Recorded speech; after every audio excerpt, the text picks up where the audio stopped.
Dans cette cage, un chaton miraculé. Cette habitante de La Chaumière à Saint-Denis va l'emmener chez le vétérinaire. Il a été retrouvé hier soir. Un chaton qui était enfermé dans un sac poubelle noir.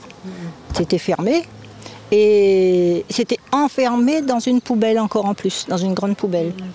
Ce chaton maltraité n'est pas selon cette femme un cas unique. J'entends les poursuites, les gens, les garçons, les adolescents qui poursuivent les chats et disent « Voilà, il est là, sous l'auto, ici ». Puis j'entends les planches qui font « paf, paf, paf », pas comme ça dans les parkings, tout ça. Cette résidence se situe juste au-dessus de l'ancien hôtel Bourbon. Ce bâtiment désaffecté est aujourd'hui squatté. Avant, effectivement, j'entendais des chiens crier. Alors je me disais que peut-être que c'était un chien qui était... c'est des petits, des chiots, donc qui réclamaient la maman pour manger ou autre. Alerté lundi par l'APEBA, Association de protection animale, la mairie qui signe ces images, les polices municipales et nationales se sont rendues sur les lieux hier.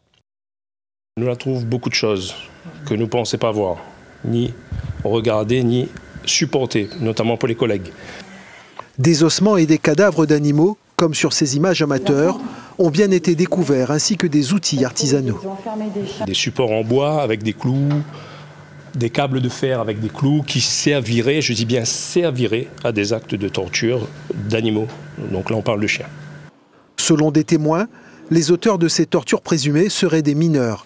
La mairie va demander la tenue d'un groupe local de traitement de la délinquance. La maire a également enclenché une procédure judiciaire auprès du parquet. Ce qu'elle a fait dès le lundi matin et un complément de signalement va être fait prochainement en fonction des différents éléments qui auront été trouvés.